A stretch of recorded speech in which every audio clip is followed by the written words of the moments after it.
Navodaya tips and study YouTube channel पे आपका स्वागत है। हमारे यूट्यूब चैनल के अलावा navodaystudy.com वेबसाइट है। इस वेबसाइट पर हमारी प्रतिदिन क्वेश्चन आते रहते हैं। इस क्वेश्चन की सॉल्यूशन के लिए हम एक वीडियो सॉल्यूशन देते हैं। उस वीडियो सॉल्यूशन पे आपका स्वागत है।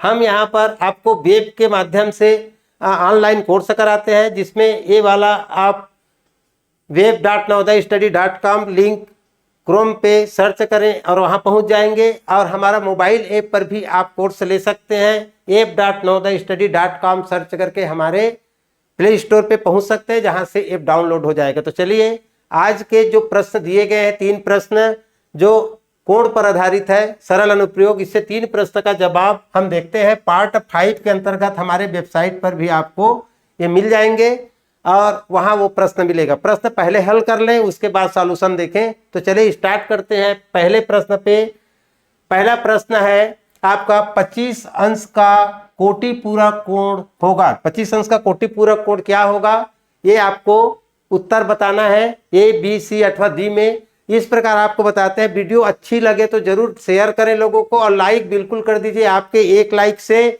हमें उसका फायदा तो होता है, आपका नुकसान कुछ भी नहीं होता है, तो आप लाइक जरूर करेंगे।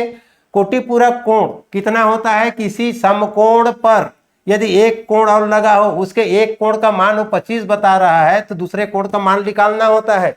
तो दूसरे कोण का मान निकालने के लिए हम किससे घटाएंगे, एक समकोण 90 अंश का होता है, 90 अंश से उसका मान हटा क्या कर देंगे, घटा देंगे। उसको घटाएंगे तो 0 से 5 यानी कि 10 से 5 गया, हमारा क्या आता है 5, और इधर 8 से हमारा 2 गया तो 6, यानी कि 65 अंश का कोण 25 अंश का कोटि पूरक कोण कहलाएगा। उत्तर आपका सी प्राप्त होगा। उसी प्रकार दूसरे प्रश्न में आपसे प्रश्न पूछा गया है 80 अंश का अनुपूरक कोण क्या होगा। अनुपूरक कोण क्या होता है, इसको भी देखिए।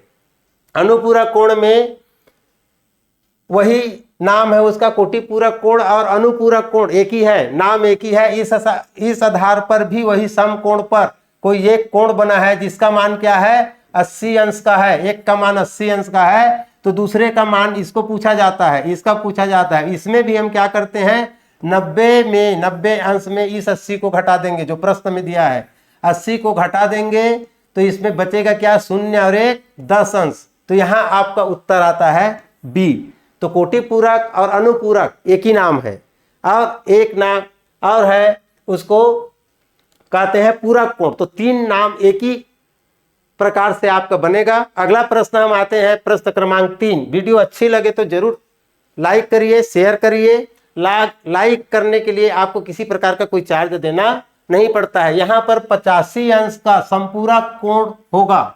85 अंश के लिए संपूरक कोण, संपूरक कोण कहाँ से निकालते हैं, एक सरल कोण पर 180 अंश का कोण बनता है। कितने का बनता है, 180 अंश का कोण बनता है। उसमें से एक कोण का वो मान बता रहा है, एक कोण का मान क्या बता रहा है, 85 अंश। तो दूसरे कोण का हमको ज्ञात करना है, पूरे कोण 180। तो यहाँ पर जब संपूरक पूछा जाता है, तो यहाँ पर 90 से नहीं 180 से घटाया जाता है। 180 से हम क्या घटा देंगे, 85 घटा देंगे। 180 से क्या घटा देंगे, 85 घटा देंगे, तो यहाँ पर उत्तर आ जाएगा 95 अंश। तो संपूरक यदि पूछता है तो उत्तर हमारा सी निकल के आता है। वीडियो अच्छी लगी बिल्कुल शेयर लाइक कीजिए। चलते हैं अगले वीडियो में, फिर से मिलेंगे। धन्यवाद। जय हिंद, जय भारत।